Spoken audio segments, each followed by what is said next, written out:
Reverend Gabriele Amorth made headlines around the world recently when he said the devil was present in the Vatican. You're talking about something very real, aren't you? Certo, realissima. Dico, se credete al Vangelo, credete all'esistenza del demonio. Absolutely, very real. As to the devil's presence in the Vatican, he says that's no surprise. He once had to perform an exorcism on another exorcist. The first thing we need to do if we're going to find out if the devil is at the Vatican is take a tour underneath the Vatican. As we arrive underneath the Vatican, we see that it is laid out in a number of rooms marked by letters, as we could see in this aerial view map. Now we will be exploring some of the rooms in this map. Let's start off by looking in room C here.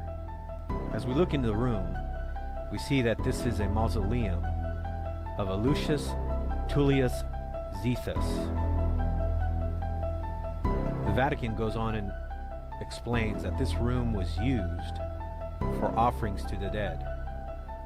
We read, "View of the north wall and mosaic floor. In the corners of the mosaic floor there are 8 marble squares with circular holes through which offerings to the dead were poured during the funeral rites carried out in the burial chamber." So here we have a room where offerings are done to the dead. That's pretty common in Catholicism. Now if we look in the next room, room E, so here in this room they have a vase which has the image of a Medusa. So here underneath the Vatican we have a Medusa. Again, we ask ourselves the question, this is a vase, but yet it's kept underneath the Vatican. This could have easily been removed. If the Vatican was a holy church, you would think that they would have done this. You think underneath the Vatican they would have things that are sacred to Christ and not foreign gods, not idols and images of foreign gods.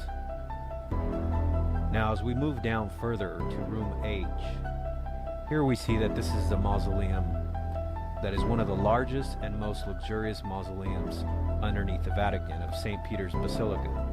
It says that it was built at the beginning of the second half of the 2nd century during the reign of Emperor Marcus Aurelius and belonging to a freedman of the important Valeri family.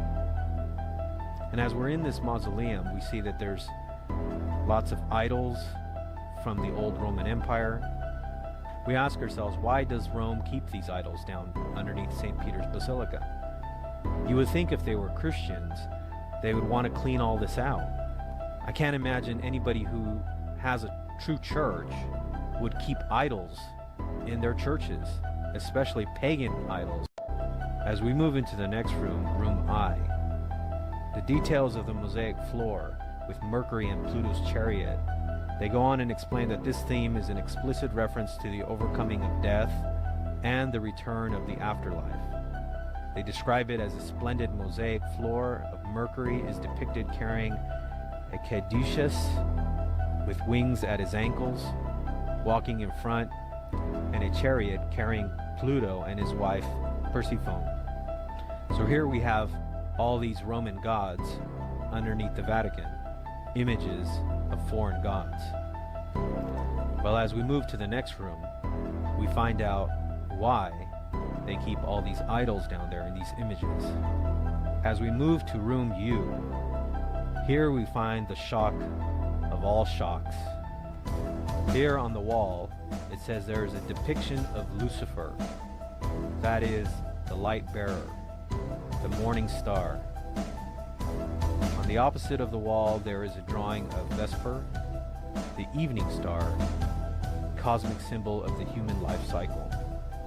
We find out that when we get to room U, here we have a clear depiction of Lucifer underneath the Vatican at St. Peter's Basilica. We ask ourselves, why are they keeping this image of Lucifer underneath the Vatican? Again, you would think if you're a Christian church, you would not want to have any of these